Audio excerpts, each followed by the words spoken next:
My name is doctor Ambar Tariq and I am lecturer of DPT at Times Institute Multan. और आज हम लोगों ने इलेक्ट्रोथेरेपी में हमारे लास्ट आउटलाइन का टॉपिक पढ़ना है जो है traction.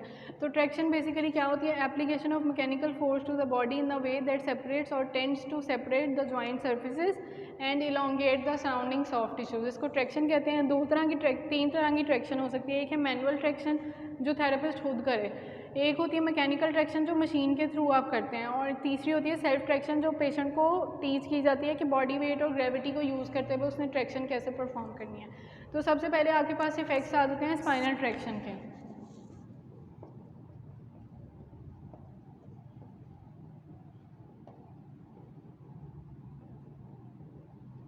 Effects of spinal traction में आपके आ जाते हैं सेपरेशन ऑफ आर्टिकुलर सर्फेसेज आपने करवाई perpendicular to the plane of articulation. मतलब ये एक जॉइंट है, मैंने इसकी फिंगर की ट्रैक्शन करानी है, तो थेरेपिस्ट इसको फिंगर को डिस्टली होल्ड करेगा और इसको पुल करेगा बाहर की तरफ। तो आप जॉइंट सर्फेसेज को इलोंगेट कर रहे हैं और पुल कर रहे हैं, जॉइंट को सेपरेट करने की कोशिश कर रहे हैं, तो इस एक्टिविटी को आप कहते हैं या मूवमेंट को कहते हैं ट्रैक्शन। इसमें डिस्ट्रैक्शन होती है एपोफिजियल जॉइंट्स की जो रिड्यूस करते हैं compression on the joint surfaces और वाइडन करते हैं आपके इंटरवर्टिब्रल फोरामिना को। उसके बाद इसमें लेसर फोर्स जो है वो इंक्रीज़ करती है आपकी टेंशन को या इलोंगेट करती है सॉफ्ट टिश्यू को। और 25% बॉडी वेट जो है वो सफिशिएंट होता है to increase the length of lumbar spine. अगर आपने स्पाइन पर ट्रैक्शन परफॉर्म करनी है तो 25% ऑफ बॉडी वेट को यूटिलाइज करते हुए ट्रैक्शन परफॉर्म करवाता है थेरेपिस्ट। 50% ऑफ बॉडी वेट जो है वो joints of distraction of single या separate joints of lumbar spine, individual joint की आपने ट्रैक्शन करानी है तो उसमें 50% बॉडी वेट को यूटिलाइज़ किया जाता है। 7% बॉडी वेट जो है वो सर्वाइकल स्पाइन की ट्रैक्शन के लिए परफॉर्म करते हैं, यूटिलाइज़ करते हैं। रिडक्शन ऑफ डिस्क प्रोट्रूजन आ जाती है, उसमें ये है कि ट्रैक्शन जो है वो रिड्यूस करती है आपकी स्मॉलर न्यूक्लियर प्रोट्रूजन्स को। न्यूक्लियर प्रोट्रूजन्स में आपकी दो तरह की आ जाती हैं, एक न्यूक्लियस पल्पोसस और एक एन्युलस फाइब्रोसिस। तो उन दोनों की रिडक्शन के लिए आप इसको यूज़ कर सकते हैं स्पाइनल ट्रैक्शन को। Clicking back of disc fragment is done due to decrease intradiscal pressure. Intradiscal pressure में आप ये करते हैं कि नॉर्मल मॉनिटर जो है वो नॉर्मल मोशन को आपने ऑब्जर्व करना होता है in the spinal segments through out performing traction. उसके बाद tensing of posterior longitudinal ligament जो है वो पोस्टीरियरली डिस्प्लेस अगर हो जाए तो वो पुश करता है डिस्क को एंटीरियरली। और स्टडीज़ ये बताती हैं कि reduction in sign and symptoms due to disc protrusion जो है वो माइल्ड या मॉडरेट केसेस में आपको मिल सकते हैं। उसके बाद 27 to 55 kg या 60 to 120 lb जो है वो बेनिफिशियल होता है for reduction of herniated lumbar disc. Then आपकी आ जाती है सॉफ्ट टिश्यू की स्ट्रेचिंग कराता है स्पाइनल ट्रैक्शन, मसल रिलैक्सेशन कराता है, जॉइंट मोबिलाइजेशन परफॉर्म कराता है। जॉइंट मोबिलाइजेशन में जॉइंट मोबिलिटी को इंक्रीज़ करता है और रिड्यूस करता है आपकी जॉइंट पेन को। सॉफ्ट टिश्यूज़ की रिलैक्सेशन कराएगा, इंक्रीज़ करेगा आपकी ROM। पेशेंट की मोबिलाइजेशन में very low load prolong static traction जो है वो 4.5 से 9 kg जो है वो अप्लाई की जाती है for long periods of hours two days. फिर क्लिनिकल इंडिकेशंस आ जाती हैं स्पाइनल ट्रैक्शन की कि आपने कौन सी कंडीशंस में स्पाइनल ट्रैक्शन जो है वो पेशेंट पे अप्लाई करनी है।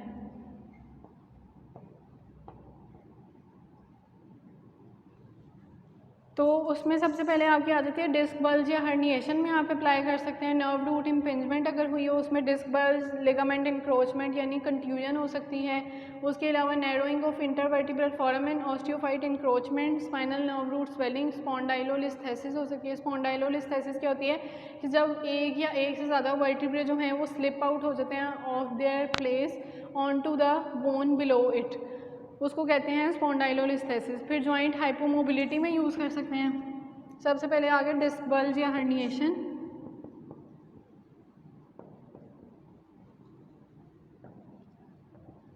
सेकंड आपके पास आ गया नर्व रूट इम्पिंजमेंट।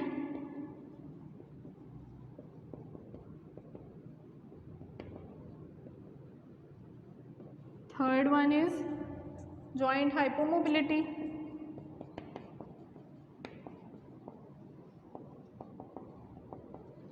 फोर्थ आपके पास आ गया सब एक्यूट जॉइंट इन्फ्लेमेशन।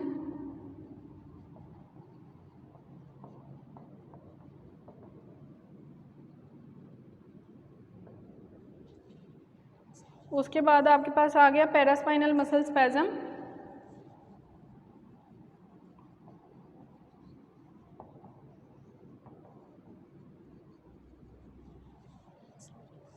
देन आपके पास आ जाती हैं कॉन्ट्राइंडिकेशंस। कॉन्ट्राइंडिकेशंस जो हैं उसमें ट्रैक्शन का बताया हुआ है कि एक्स्ट्रा केयर के साथ इसको यूज़ करना पड़ता है। तो जो एक्सपर्ट ना हो ट्रैक्शन परफॉर्म करने में, थेरेपिस्ट, वो ना परफॉर्म करे। ये ना हो कि वो ट्राई करे पेशेंट पे और वो जॉइंट जो है उसका वहाँ से मतलब उसकी ज़्यादा डिस्ट्रैक्शन करवा दे और अल्टीमेटली जो है वो टीयर, लिगामेंट टीयर हो जाए उसमें या मज़ीद इंजरी के चांसेस हो जाएँ। तो ट्रैक्शन जो है अप्लाई सेकंड टाइम नहीं करते अगर सिम्टम्स जो हैं फर्स्ट टाइम जो हैं वो सिवियर हो जाते हैं, पेरिफेरलाइजेशन जो है वो स्टार्ट हो जाए। पेरिफेरलाइजेशन जो होती है उसमें क्या होता है कि पेन जो है ना वो मूव करती है laterally away from the source of point, तो उसको पेरिफेरलाइजेशन कहते हैं। Progression to other domains occur, जिसमें पेन से नमनेस या वीकनेस डेवलप होना शुरू हो जाए, तो उसमें सेकेंड टाइम आप ट्रैक्शन परफॉर्म नहीं करेंगे। उसके बाद प्रिकॉशंस आ जाती हैं। स्ट्रक्चरल डिजीजेज ऑफ स्पाइन में नहीं करते, ट्यूमर में नहीं करते, इन्फेक्शन, र्यूमेटॉइड आर्थराइटिस, ऑस्टियोपोरोसिस या प्रोलॉन्ग यूज़ ऑफ स्टीरॉइड्स में एक्स्ट्रा केयर के साथ जो है आपको ट्रैक्शन परफॉर्म करनी पड़ती है। प्रेशर ऑफ बेल्ट जो है प्रेगनेंसी या हाइएटल हर्निया वाले केस में जो है वो बेल्ट का प्रेशर आपने देख लेना है कि ज़्यादा ना पड़े उस पर जॉइंट पे। डिस्प्लेसमेंट ऑफ एन्यूलर लिगामेंट की किसी एक्सेसिव मूवमेंट या प्रेशर की वजह से डिस्प्लेस ना हो जाए एन्यूलर लिगामेंट या उसमें टीयर ना डेवलप हो जाए। देन आ जाती हैं टेक्निक्स ऑफ एप्लीकेशन। उसमें आ जाती हैं आपके पास टाइप्स ऑफ ट्रैक्शंस।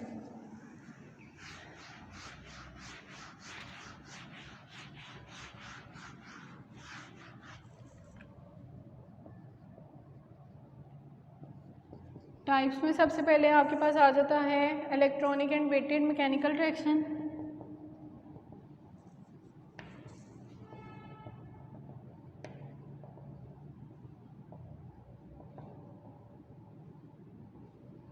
सेकेंड आपके पास आ जाती है self traction. Third is positional traction.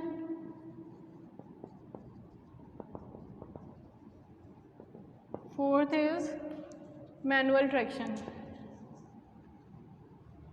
ये 4 टाइप्स हैं जो आजकल जो है वर्ल्ड वाइड यूज़ हो रही है कॉमनली। पास्ट में जो है इन्वर्जन ट्रैक्शन या पर्पस बिल्ड ट्रैक्शन भी यूज़ होती थी जिसमें ट्रैक्शन टेबल भी यूज़ किया जाता था, लेकिन अब उन टेक्निक्स को जो है वो सबसाइड करके तो ये वाली टेक्निक्स नई इंट्रोड्यूस करवाई गई हैं और इन्हीं के थ्रू ट्रैक्शन परफॉर्म की जाती है। इसमें सबसे पहले मैकेनिकल ट्रैक्शन आ जाती है। ये लंबर या सर्वाइकल स्पाइन में डिफरेंट पोजीशंस में अप्लाई की जाती है। इलेक्ट्रिकल मैकेनिकल ट्रैक्शन में आपकी जो है स्टैटिक या इंटरमिटेंट मोड दोनों हो सकते हैं। इलेक्ट्रिक मोटर यूज़ की जाती है, इसमें लगी होती है जो प्रोड्यूस करती है फोर्स अप टू 70 kg या 150 lb और ये अलाउ करती है fine accurate control of the force. फिर वेटेड मैकेनिकल ट्रैक्शन आ जाती है। ये स्टैटिक मोड में यूज़ होती है, इसमें वेट जो है बॉडी का वही यूज़ हो रहा होता है। मैकेनिकल लंबर ट्रैक्शन प्रोसीजर क्या होता है, इसमें पहले तो पेशेंट की पोजीशन का आपने देखना है कि पेशेंट की पोजीशन क्या होनी चाहिए, कंफर्टेबल होनी चाहिए और उसमें सेपरेशन जो है वो मैक्सिमम सेपरेशन जॉइंट्स की वो अलाउ कर रही हो वो पोजीशन। उसके बाद सेपरेशन ऑफ पोस्टीरियर स्ट्रक्चर जहाँ रिक्वायर होगी तो उसमें फ्लेक्स पोजीशन में आपने पेशेंट को लिटा देना है और उसके अलावा मतलब नीज़ आप उसकी फ्लेक्स करवा दें। और अगर इंटीरियर स्ट्रक्चर्स की सेपरेशन करवानी है तो डिस्क स्पेस जो है वो रिक्वायर्ड हो अगर तो उसमें न्यूट्रल या एक्सटेंडेड पोजीशन में पेशेंट को लिटाते हैं। और मोस्ट केसेस में सिमेट्रिकल फोर्स जो है वो used in line with central sagittal axis of patient. और सिम्टम्स अगर यूनिलेटरल हों तो उसमें बॉडी जो है वो बेंड की जाती है टू द रिलीविंग साइड, मतलब जहाँ पे जो नॉन अफेक्टेड साइड है उस तरफ उसको बेंड करवाया जाता है। और अगर लेफ़्ट में करना है तो लेफ़्ट में मतलब ऑपोजिट होनी चाहिए to the non affected side. Split traction table use किया जाता है फॉर गुड रिजल्ट्स। देन उसके बाद सुपाइन लाइन पोजीशन में आप क्या कर सकते हैं, ये मोर कंफर्टेबल पोजीशन होती है for the patient in traction procedure और ये वहाँ यूज़ करते हैं जहाँ पे symptoms due to facet joint dysfunction develop हो रहे हों। मोर कॉमन है ये यूज़ में और लोकलाइज करती है force to upper lumbar spine and lower thoracic spine, मतलब ये अपर लंबर सेगमेंट्स को और लोअर थोरेसिक सेगमेंट्स को फोकस कर रही होती है। तो उसकी ट्रैक्शन के लिए आप लोग सुपाइन लाइन में लेटाएंगे। प्रोन लाइन जो है जहाँ पेशेंट सुपाइन लाइन में कंफर्टेबल ना हो उसमें आप प्रोन लाइन में ट्रैक्शन कराएंगे। सिम्टम्स जो हैं अगर न्यूट्रल या एक्सटेंडेड पोजीशन में रिलीव ना हो रहे हो तो आप प्रोन लाइन को प्रेफर करेंगे। सिम्टम्स ऑफ प्रोलैप्स डिस्क अगर होंगे तो उसमें आप प्रोन लाइन में लेटा सकते हैं पेशेंट को। पैरास्पाइनल मसल जो हैं क्योंकि प्रोन लाइन में आपके ज़्यादा रिलैक्स स्टेट में चले जाते हैं और प्रोन पोजीशन जो है वो लोकलाइज करती है force of traction to lower lumbar segments. अब हमने 3 तरह की पढ़ ली पोजीशंस। इसमें सबसे पहले जो फ्लेक्स पोजीशन पढ़ी वो हमने सर्वाइकल सेगमेंट्स के लिए पढ़ी या लंबर सेगमेंट्स के लिए। देन हमने सुपाइन पढ़ी वो आके लोअर अपर लंबर और lower thoracic segments. Prone lying जो है वो आपकी आ जाती हैं लोअर लंबर सेगमेंट्स के लिए। उसके बाद सेकंड इसमें ये बताया हुआ है कि आपने सबसे पहले क्या करना है, अप्रोप्रिएट बेल्ट जो है वो अप्लाई करनी है पेशेंट पे, उससे जो है बॉडी को स्टेबलाइज या इमोबिलाइज कर देना है। हैवी ड्यूटी होनी चाहिए, नॉन स्लिप थोरेसिक या पेल्विक बेल्ट यूज़ करते हैं। बेल्ट जो है वो डायरेक्टली स्किन को कवर कर रही होनी चाहिए, ना कि उसकी क्लोथिंग के ऊपर से आप उसको रैप कर दें। उसके बाद बेल्ट जो हैं वो टेबल पे प्लेस नहीं करनी है, आपने पेशेंट को उसके बीच में लेटाना है और बेल्ट जो है वो आपने टाइटली मतलब बांध देनी है। उसके बाद थोरेसिक बेल्ट जो है वो स्टेबलाइजेशन के लिए यूज़ की जाती है, applied just above the level to be separated. Lumbar belt जो है वो इलियक क्रस्ट के ऊपर अप्लाई की जाती है। Then fasten the belt rope to the device. उसके बाद आपने सेलेक्ट करना है अप्रोप्रिएट ट्रैक्शन पैरामीटर। उसमें आपके पास दो तरह के पैरामीटर्स होते हैं, एक होता है स्टैटिक या इंटरमीडिएट ट्रैक्शन और एक होता है होल्ड रिलैक्स टाइम। स्टैटिक और इंटरमीडिएट जो है वो आपके पास दो मोड्स आ गए। तो उसमें आपने क्या करना है, इन case of lumbar spine both can be used. Static में जो है एरिया, अगर स्टैटिक मोड कब यूज़ करना है, इंडिकेशंस क्या हैं उसकी, जब एरिया है इन्फ्लेम्ड हुआ हुआ या इन्फ्लेमेशन हुई हुई है उस एरिया में, अफेक्टेड एरिया में, तो आप यूज़ कर सकते हैं। अगर सिम्टम्स जो हैं वो मूवमेंट से एग्रीवेट नहीं हो रहे तो आप स्टैटिक मोड यूज़ कर सकते हैं, और डिस्क प्रोट्रूजन जहाँ ना हो वहाँ आप स्टैटिक मोड यूज़ करेंगे।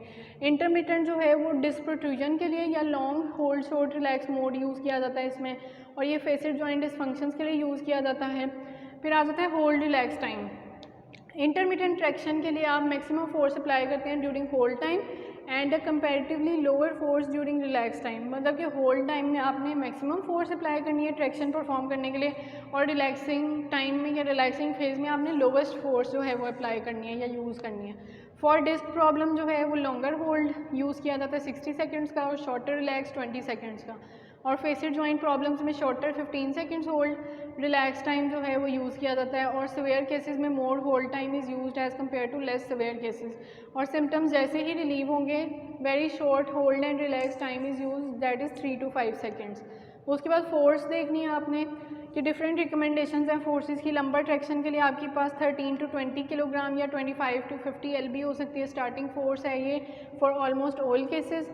उसके बाद आ जाता है when the aim is to decrease the compression on the spinal nerve root या फेसिड जॉइंट का आपने कंप्रेशन रिड्यूस करना है, तो उसमें 22.5 kg वेट को यूटिलाइज़ करते हुए, यानी 60% ऑफ बॉडी जो है पेशेंट की बॉडी का वेट और साथ ट्रैक्शन फोर्स उसमें ऐड अप करके आपने उसको 40 उसमें ऐड करेंगे, 100 हो जाएगा टोटल। तो इस तरह से आपने ट्रैक्शन परफॉर्म करनी है। फिर उसके बाद ग्रेविटी और फ्रिक्शन जो है वो लिमिट कर देती है फोर्स को, if these factors are present, और हायर फोर्स ऑफ ट्रैक्शन उसमें रिक्वायर्ड होती है। इफ़ पेरिफेरलाइजेशन अकर्स और total loss of sensation occurs, there is the मतलब वहाँ पे जो है फोर्स ऑफ ट्रैक्शन आपको रिड्यूस करनी पड़ती है फिर उन केसेस या सिचुएशंस में। फिर उसके बाद टोटल ट्रीटमेंट ड्यूरेशन आ जाता है, उसमें कोई हार्ड और फास्ट रूल्स नहीं आते। इसमें 5 मिनट्स के लिए भी अप्लाई कर सकते हैं अगर सिम्टम्स सवेयर हैं तो, 10 मिनट्स के लिए अगर सिम्टम्स मॉडरेट हैं, और अगर रिलीफ आ जाता है सिम्टम्स में तो उसमें इंक्रीज़ आपको टाइम नहीं भी करना, मतलब अगर 2 मिनट में सिम्टम्स रिलीव हो रहे हैं तो आप उसको 2 मिनट बाद जो है डिसकंटिन्यू कर सकते हैं ट्रैक्शन को। If no relief is there after 10 minutes of traction, either the hold force is increased or angle of pull is changed, then उसमें आप ट्रैक्शन जो है डिसकंटिन्यू कर दें। ये नहीं कि आप 20 मिनट के लिए उसको मज़ीद अप्लाई कर दें। For subsequent treatments 8 to 10 minutes या 20 to 40 मिनट्स डिस्क प्रोट्रूजन के केसेस में आप लगा सकते हैं। ट्रैक्शन मोर देन 40 मिनट्स जो है वो कोई एडिशनल बेनिफिट्स नहीं देती। ये नहीं मतलब थेरेपिस्ट ये कहे कि चलो 20 मिनट से कोई रिलीफ नहीं आ रहा तो मैं 40 मिनट के लिए लगा देता हूँ, 40 मिनट से भी नहीं आया तो मैं चलो 50 मिनट के लिए लगा देता हूँ, ऐसे नहीं होता। 40 मिनट्स के बाद जो है कोई उसमें बेनिफिट उसको नहीं मिलेगा पेशेंट को। ट्रीटमेंट फ्रीक्वेंसी जो है आपकी आ जाती है कि मतलब उसके लिए भी कोई नहीं है कि ऑल्टरनेट डेज पे भी दे सकते हैं, ये नहीं कि आप रेगुलर अप्लाई करें ट्रैक्शन।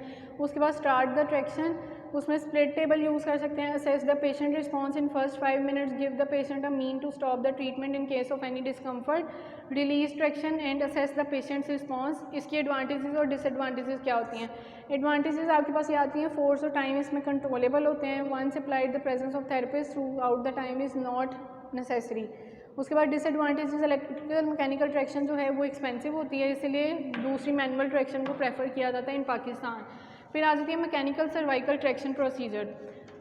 उसमें ये होता है कि मैकेनिकल सर्वाइकल ट्रैक्शन प्रोसीजर में कुछ इस तरह का इक्विपमेंट होता है कि आपका ऐसे एल शेप मशीन होती है, उसमें एक चेयर लगी होती है, स्टूल लगा होता है, बेंच होता है और ऊपर से बेल्ट आ रही होती है जिसमें आप उसकी सर्वाइकल को यानी नेक को जो है वो फेस्टन कर देते हैं और इस तरह से अप्लाई करते हैं। ये सुपाइन या सिटिंग पोजीशन में आप अप्लाई करते हैं।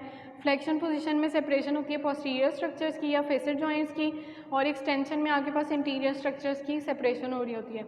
उसके बाद आपने थर्ड ये करना है, अप्लाई करेंगे अप्रोप्रिएट बेल्ट, उसके बाद कनेक्ट करेंगे बेल्ट को to the apparatus, select appropriate traction parameter static या इंटरमीडिएट, फिर होल्ड रिलैक्स देखेंगे। होल्ड रिलैक्स इसमें डिस्क प्रॉब्लम्स के लिए आप 60 सेकंड्स का होल्ड और रिलैक्स जो है वो 20 सेकंड्स का होना चाहिए। फोर्स जो है वो सर्वाइकल ट्रैक्शन के लिए 3 to 4 kg जो है वो स्टार्टिंग फोर्स होनी चाहिए और force should not be increased 50% of head weight और 13.5 kg। उसके बाद टोटल ट्रीटमेंट ड्यूरेशन जो है वो 5 मिनट्स होता है अगर सवेयर केस हो, 10 मिनट्स मॉडरेट के लिए, और उसमें भी वही बताए हुए हैं कि 10 मिनट्स जो है उसके बाद डिसकंटिन्यू कर दें अगर रिलीफ हो रहे हैं सिम्टम्स तो, और 40 मिनट से ज़्यादा आपने नहीं लगाना। ट्रीटमेंट फ्रीक्वेंसी जो है उसमें ये कुछ नहीं बताया हुआ कि कितने डेज़ के लिए आप लगाएंगे, ये रेगुलर बेसिस पे आपने लगानी है। फिर स्टार्ट करेंगे ट्रैक्शन, असेस करेंगे पेशेंट का response in first 5 minutes, give the patient a mean to stop the treatment in case of any discomfort और रिलीज़ कर देंगे फिर ट्रैक्शन। एडवांटेजेस इसकी भी सेम है, फोर्स और टाइम इसमें कंट्रोलेबल होते हैं और थेरेपिस्ट की through out the traction session जो है वो वहाँ पे सुपरविजन नेसेसरी नहीं होती। Electrical mechanical traction units expensive होते हैं, टाइम कंज्यूमिंग होते हैं। उसके बाद थर्ड आ जाता है सेल्फ ट्रैक्शन। सेल्फ ट्रैक्शन होती है बाय यूज़ ऑफ ग्रेविटी और using body weight of patient. It is use where low force is required, home plan purpose के लिए यूज़ की जाती है। इसमें सिटिंग सेल्फ ट्रैक्शन कैसे करवाते हैं, hands are placed on the arms of chair and feet on the floor, कि मतलब आर्म्स ऑफ चेयर पे आप उसके हाथ रखवा दें और फीट जो हैं वो उसके प्रॉपर्ली टच कर रहे हो ग्राउंड को, और self traction between corner counters to control the lumbosacral position, self traction with overhead bar. ये बुक में 3 फिगर्स बने हुए हैं, आप इसमें देखेंगे तो आपको समझ लग जाएगी कि वो किस तरह से अपने आर्म्स को प्रेशर उससे फोर्स एक्सर्ट कर रही है टूवर्ड्स द चेयर, तो इससे किस तरह से उसकी सेपरेशन हो रही है सर्फेसिस की, जॉइंट सर्फेसिस की। एडवांटेजेस है ये कि मिनिमल या नो इक्विपमेंट रिक्वायर होता है, इजी टू परफॉर्म होती है, इजी टू कंट्रोल होती हैं और ये किसी भी इन्वायरमेंट में परफॉर्म की जा सकती हैं। डिसएडवांटेजेस ये हैं, लो मैक्सिमल फोर्स जो है वो कभी कभी इफेक्टिव नहीं भी होती in treating any disc protrusion, require strong and injury free upper extremity.